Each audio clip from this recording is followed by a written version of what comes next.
On the eve of Westbrook High School's anniversary celebration, two bombs dropped in the alumni group chat. First, Avery Sinclair, the former school beauty, was coming back from overseas. Second, Ethan Grant, once the school's most notorious playboy, had been invited to cut the ribbon for the new academic building. They had always been the couple everyone still wished had made it. Their romance had once been the talk of the entire school, only to end in a heartbreaking breakup. Now, after 8 years apart, they were finally going to see each other again. The group chat exploded as everyone began rehashing their epic love story, bitter breakup, and everything that had happened between them. Then someone suddenly asked, "So, are they both still single?" I turned to look at Ethan Grant, fast asleep beside me. And suddenly, I felt something hollow settle in my chest. Avery's Instagram makes her look single, but Ethan, does anyone know? He ghosted the whole class right after the breakup. Only shows up in business news now. Come on, 0 scandals, 0 sightings, works like a machine. Definitely no girlfriend. Yeah, when you've loved like that, you don't settle. Wait, why did they actually break up? Young and stupid. She was leaving, he was too proud to ask her to stay. Oh my god, that's literally the plot of every second chance romance. So much to ship. They shipped harder. I stayed quiet. And I started wondering, am I Ethan settle? I turned off the light and tried to sleep. Then his phone lit up in the dark. I'm back. No contact name. But only Avery ever called him that. He was dead asleep, one hand resting on my stomach like always. His wedding band pressed cold through my nightgown. An uneasy chill crawled up my spine. For a second, I actually thought about deleting the message. I knew his passcode. 299,299. On a keypad that spelled out his and Avery's names together. Even their names fit perfectly. I stared at the lock screen for 2 full minutes, then put the phone down. Sneaking around was pathetic. And Ethan would never tolerate me the way he tolerated her. Back in high school, I saw Avery sulk because some underclassmen wouldn't stop flirting with him. He handed over his phone with that lazy grin. Jealous? I already shot her down. You gonna let me off the hook, princess? Here, knock yourself out. Scroll through anything. Delete whoever you want. That memory kept me awake until 7, when Ethan finally stirred. He was clockwork, up every morning to work out. Not today. He stared at his phone for a long time, typing replies, and didn't roll out of bed until 8. Ethan, I called. Are you going to homecoming? We didn't have much to talk about. Even though I slept beside him every night, I only found out about it from the group chat last night. He turned, hesitated a beat, then said, yeah. You. I shook my head. High school wasn't a memory I wanted to revisit. People went back to relive glory days, hug teachers, reconnect with friends. I only had shame. He said nothing, probably relieved I wasn't coming. The chat hit triple-digit notifications again. The rich bad boy and the sweet, untouchable queen, always good for gossip. Avery finally surfaced, just woke up. See you all next week. Instant replies, my queen appears. Can't wait. So you saw everything we said last night? Thought you had muted this. Feels like getting caught by the OTP themselves. She sent a waving cat emoji. It's fine. It was entertaining to read. No one pried. But seriously, will Ethan actually show? The guy's got a private jet on speed dial. A ribbon cuttings beneath him. Who'd have guessed the guy who skipped class to light up the field for Avery and threw hands with half the district would turn into this? Anyone got his number? Is this even real? Just as they speculated, Avery typed, don't worry. He just texted back, he's coming. Maya. Ethan stood at the bedroom door, strapping on his watch. Aren't you going to be late? 8:30. I scrambled out of bed. I had chess with Grandpa at 9. I was never late. Except once in high school.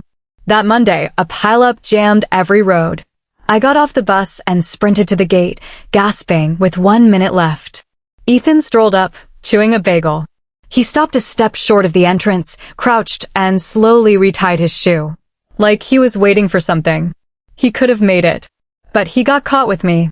Then I saw Avery jogging toward us. And I understood he was waiting for her. At the door, I glanced back. Ethan sat at the table, sipping coffee and scanning the paper. I suddenly wanted him to drive me. Ethan, I'm running late. Are you busy? Meetings start this afternoon. He looked up from the news. My driver can take you. I paused. Okay, thanks. Thanks showed up a lot between us. For hanging each other's laundry, for brewing coffee for two. Polite to the bone. Thanks to the driver, I made it. Grandpa was already in the garden pavilion at Sunny Meadows, beaming. We'd met at a chess corner in the park. He was a terrible sport, reclaimed moves, talked through every play. Eventually nobody would play him. And nobody wanted to play a young girl either. So we became unlikely friends. I didn't know he was Ethan's grandfather back then. He only mentioned a rebellious grandson who couldn't get his act together. Until one day Ethan came to pick him up. Maya. Grandpa waved a hand in front of my face. What's wrong? You're off today. I looked down at the board. I was losing badly. I forced a smile. You're too good, Grandpa. He saw right through me. Fighting with Ethan? I shook my head. We never fought. We didn't even argue. That boy's emotionally dense. I'll talk to him. Dense. That word on Ethan was almost funny. In high school, he was every girl's daydream. Good family, gorgeous, and every move dripped with that old-school charm. And he was a hopeless romantic. He gave apples to the whole school on Christmas Eve just to slip one to Avery. He skipped study hall on New Year's Eve to shoot fireworks outside her window. I got an apple. I saw the fireworks. All thanks to her. My thoughts tangled. Then it hit me, the reason for my restlessness since last night. I was scared. I'd always been a waiter. Waiting for the 8:30 discount aisle to be cleared. Waiting for the bus that never came until I finally walked home in the dark. Waiting for adoption, wave after wave of families passing me by until I aged out. So I was ready to wait again. For Ethan to rekindle with his first love. For the divorce papers to land in my hands. All my past waits had been numb and dull. This time, I was terrified. I decided to be brave for once. I went to his office. All the way, I rehearsed my lines. Do you still love Avery? Are you planning to leave me? But I got stopped at the lobby. The receptionist gave a polite smile. I'm sorry. Visitors need to book at least a week in advance. I didn't know if Ethan wanted our marriage public, so I didn't say who I was. I called him. The ring barely started before I heard his ringtone from the elevator bank. Ethan walked at the head of a group. He glanced at his phone, frowned slightly, then hesitated. I hung up. He didn't seem to care. He slowed his pace, occasionally turning to say something to the people behind him. Only when he passed within 3 feet of me did I see who was hidden behind him. Avery. Time hadn't touched her. She still had the same girl next door look as in that photo on his private account 8 years ago. She caught up to walk beside him, her tone bright. Hey, you never changed your ringtone? It's still that instrumental I loved. 17-year-old Ethan was all hip-hop, reggae, rock, electronic. But Avery loved instrumentals. He changed his entire playlist for her. That was love's fingerprint on him, and he still carried it. They disappeared down the hall. The receptionist called after me, ma'am. The CEO is booked. You can schedule through the executive office. I forced a smile. Thanks. Not necessary. I was so tired my eyes stung. I'd go home and sleep it off. But the group chat wouldn't shut up. OMG, guess who I just saw at the restaurant? Ethan and Avery. No way, are they back together? My OTP is alive. At Avery, confirm or deny. Avery posted a photo. Floor-to-ceiling windows, fancy plates, and a man's hand. No face, but the tattoo on his toned forearm made him instantly recognizable. She captioned, "This place is amazing, highly recommend." No direct answer, but everyone knew. I zoomed in, then zoomed again. Ethan's hands were beautiful. Long fingers, clean knuckles. I always caught myself watching them when he adjusted his glasses, turned a page, signed documents. Which is why I noticed immediately. His wedding ring was gone. Ethan came home early that night. He didn't go straight to the bedroom. He stepped onto the balcony and lit a cigarette. He'd quit the day we got married. Seeing Avery again had clearly shaken him. After his shower, he wrapped his arms around me from behind. We never touch like this except in bed. We should talk, he murmured. Talk about what? Divorce? I went stiff, my breath hitching. Never mind, he backtracked. Why'd you call me today? We rarely called, only occasional texts. I didn't know what to say. And I didn't have the heart to lie. But dial, he guessed. You hung up so fast. That night he kissed me carefully, tenderly.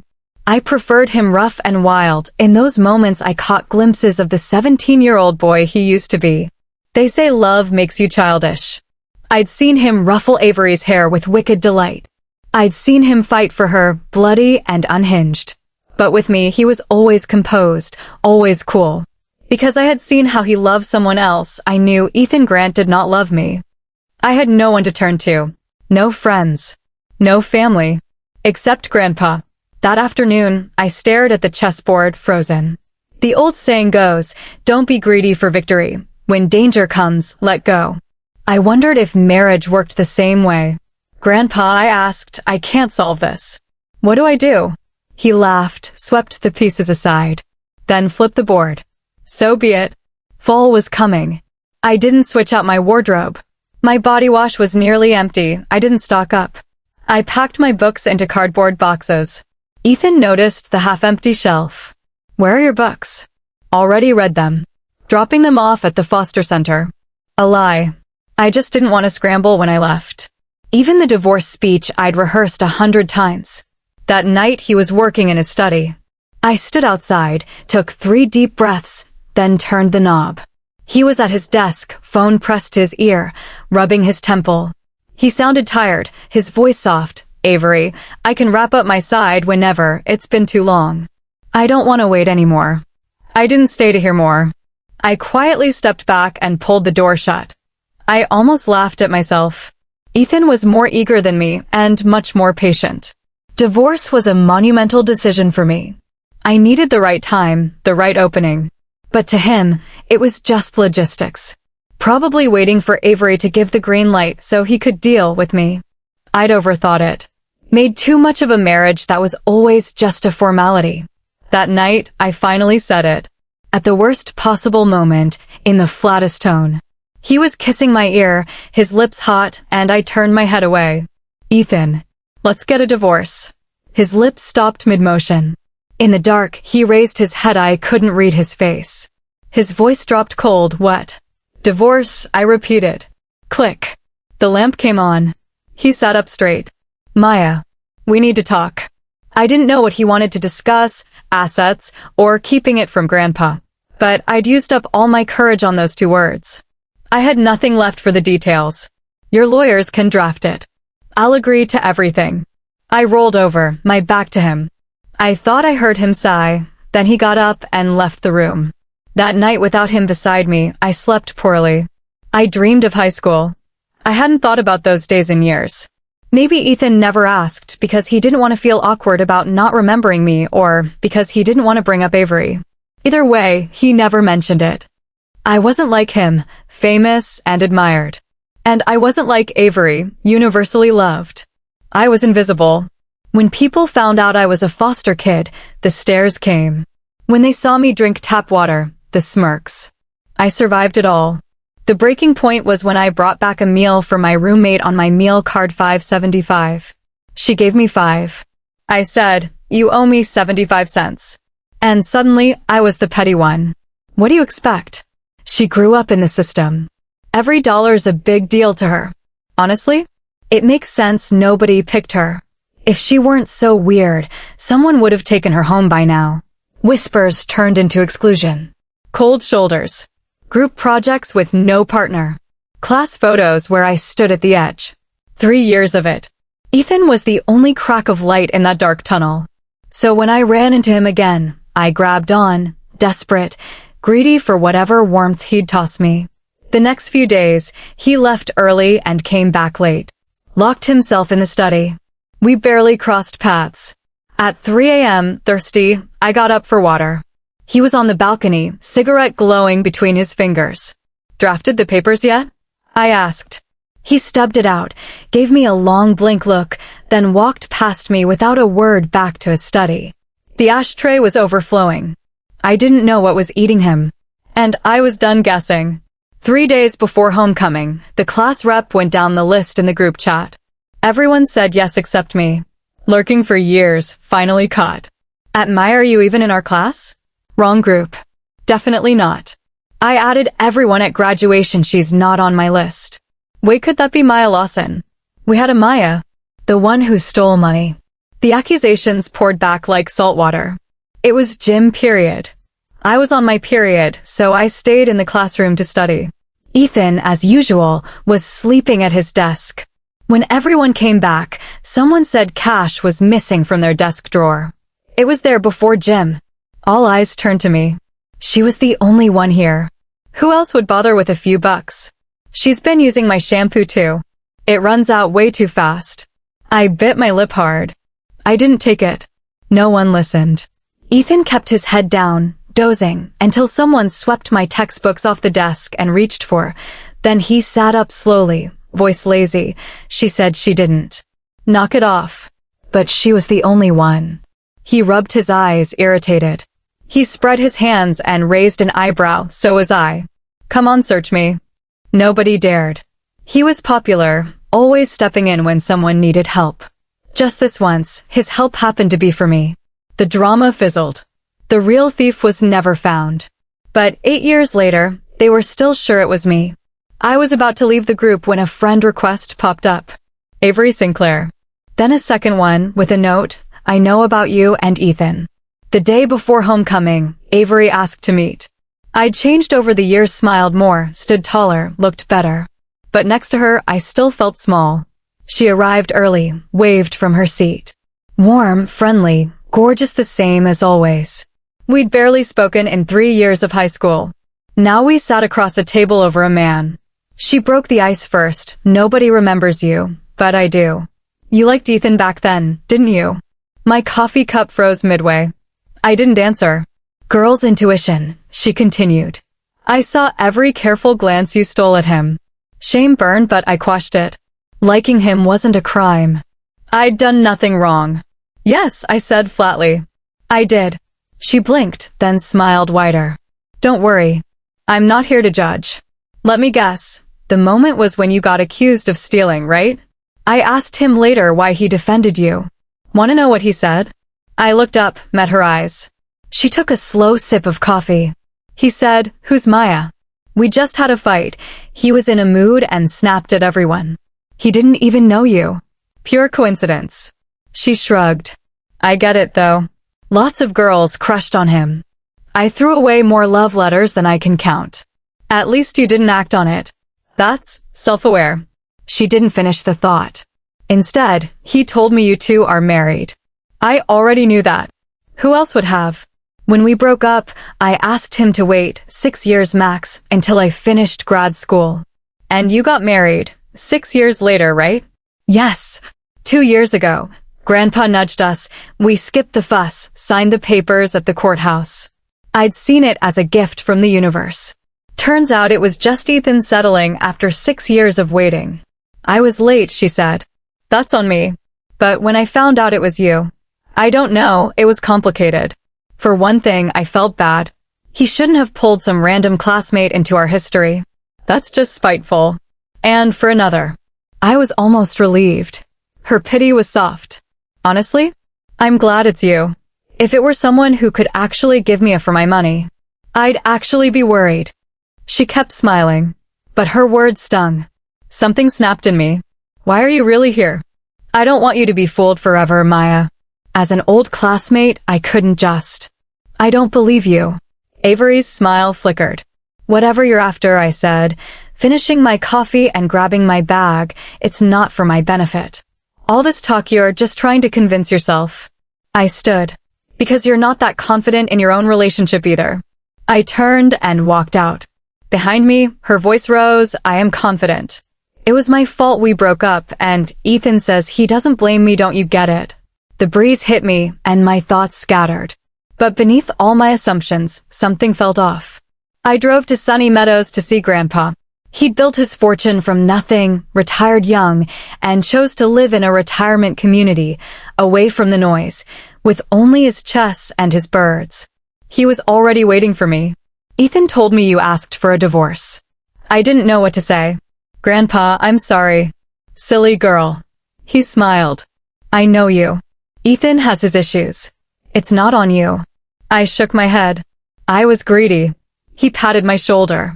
I shouldn't have pushed you two together. You always came to play chess with me out of kindness. Ethan never cared for chess, but yesterday, he sat with me the whole day. Asked me what to do. I buried my face in my collar. But Grandpa, the one he loves, is back. He was quiet for a long moment. Then, when they broke up, his parents wrote her a check $50,000 to walk away and start over somewhere else. She came from nothing, so she took it. Ethan didn't fight her on it. He was wrecked for a long time. I won't sugarcoat that. But it's been 8 years, Maya. You really think if he wanted her back, he'd need more than a plane ticket? You two ended up together because he chose to, not just because I nudged him. And how do you think you got past his parents? I didn't lift a finger for that. I looked up stunned. I rarely saw his parents except on holidays. They were always neutral, never warm, never cold. Grandpa took my hand. I know my grandson. He's stubborn. Don't let one blind spot fool you. You two should really talk, honestly. Homecoming morning. Ethan left early, practically fleeing. At the door, we locked eyes. I opened my mouth, Ethan, and he turned and shut the door before I could finish. I slept in. When I woke, it was noon. The chat was buzzing. Everyone here? I'm at our class check-in. Guess who I just saw? Ethan Grant, tall and gorgeous in the crowd, with Avery right beside him. Also, he's wearing a wedding ring. Wait, did they elope or something? At Avery, come explain. She didn't respond. We'll just ask at dinner. Is everyone accounted for? Yeah, except that thief. I washed my hair, put on makeup, and stared into my closet. I pulled out a champagne silk dress, the one Ethan brought back from Australia last year. Maybe he picked it, maybe his assistant did. I'd never worn it. Too afraid I'd disappoint him. Too afraid he wouldn't even remember. For the first time, I tried it on. It actually fits perfectly. Guess you never know until you try. When I arrived, the ribbon cutting was just starting. Ethan stood at center, beside the principal, composed, regal. Some classmates squinted at me. Is that Maya Lawson? No way. She was never that pretty. I nodded at them. I'm Maya. They scattered, huddling with others, pointing and whispering. But I didn't shrink this time. I looked back and met Ethan's eyes. They held mine, like they were trying to say something. Avery! He's looking at you. Someone squealed behind me. Avery was standing nearby with Tiffany Blake, the girl who'd framed me. She didn't deny it. She just shot me a wary glance. A classmate came over. It's been so long. Want to join us for dinner after? Yeah. I had some things to clear up. Dinner was at the old tavern, near the school. Avery sat at the head of the table, soaking up the compliments. Where's Ethan? They asked. Busy. He left early, she said. I'd just gotten a text from Ethan. Where are you? I sent a photo of the table. He didn't reply. So come on, tell us about that ring on his finger. Avery flushed, turned away. Don't ask. Everyone grinned, assuming she was shy. Someone caught my smirk and turned on me. Maya, looks like you've done well for yourself since graduation. Yeah, I said evenly. Pretty well. Good for you after everything, you made it. Tiffany jumped in. I mean, you stole my money back then because you were desperate, right? Water under the bridge. I forgive you. Got proof. I cut in. What? Proof I stole your money. Because if you don't, that's slander. Silence crashed down. Avery tried to mediate. Tiffany misspoke. Let me apologize for her. We're all classmates. Exactly, I said, still smiling. Classmates are easy to find. And easy to sue. I stood and swept my gaze over every face. They might not remember me, but I remembered every one of them. Every name, every word they'd ever said. For years, a thorn had lodged in my chest. Now I yanked it out along with all the weakness I'd carried. A lot of you owe me an apology. I showed up today to see if anyone had actually changed. Clearly not. You're still the same shallow, small-minded people you've always been. And if anyone tries to pull that lying crap on me again, I'll see you in court. Dead silence as I walked out. I didn't know what they'd think. but I just torpedoed their reunion, and it felt deliciously satisfying. I carried my heels, walking barefoot through the streets, aimless, until a blazer settled over my shoulders. Ethan fell into step beside me, taking my heels from my hand. "You look happy," he said. I nodded. "That obvious? You're practically skipping." I said nothing. After a beat, he added, "Is divorce really that exciting?" I didn't have an answer. "Maybe. My legal team is slow. A divorce could take a year. Can you wait?" I considered. "Then let's just do it clean." "I don't want anything." He stopped and looked at me seriously. "But they're actually very good. If I don't want to finalize, they can drag it out for a decade." "What are you saying?" He shrugged. "Exactly what I said. I don't think our marriage is beyond repair." Now I was genuinely lost. Ethan didn't love me. Why wouldn't he let go? Before I could ask, he scooped me up and carried me to the car. Inside, warm, I shrugged off his jacket and handed it back. His eyes ran over me. "I do have good taste. That dress looks stunning on you. You never wore it, so I figured you didn't like it." "No, I love it," I said automatically. "Then I'll buy you more." "That's not what Maya." He took my shoulders, turned me to face him, his voice soft. "I know this is going to be a mess, but I've thought about it a lot. Grandpa was right, I haven't used my words. Look, from where I'm standing, you hit me with divorce out of nowhere. But I went back through everything and I realized something changed the night you asked about homecoming. So I'm thinking Avery showing up made you question me. And yeah, I had feelings for her once. That ended the day we graduated. The second she cashed that check and walked, I told her I respect her choice, but we were done. That's just who I am. A breakup is a breakup. Marriage is marriage. I don't go into something like this half-assed, and I don't cheat, not on you, not on anyone." The car hummed along the quiet road. All I could hear was our breathing and my own racing pulse. "Maya," he said with a crooked smile. "Say something. I'm kind of nervous here." Questions tumbled out of me, one after another. "The day your driver took me. Why weren't you wearing your ring?" "I wear it every day. It was getting scratched, so I sent it for polish." He glanced at my hand. "You've never worn yours. A 3-carat stone. Heavy. And your passcode, 299,299? You know it. What does it mean?" "It's my old password. I've used it since I was 13. Nothing special." "You had dinner with Avery. She's the rep for our UK partner." "I didn't know until she added me on social." "Then that night you wanted to talk, what about?" His expression turned serious. "I told her I was married to you. She mentioned some things about your past." "What did Avery tell him? That I was unwanted, isolated, a thief?" "In high school, you were just a blur to me. I was young and self-absorbed, I didn't pay attention. And I regret that. I wish I had. That night I wanted to ask about those years, but you looked tense and I figured maybe you didn't want to talk about it. Too much information. My head spun. Then that call when you told Avery you didn't want to wait anymore?" He frowned, thinking hard, then his face cleared. "You mean the project?" "Their team kept stalling. The board is voting to pull the contract." "But she told me." "Maya." He cut me off. "I don't know what she told you.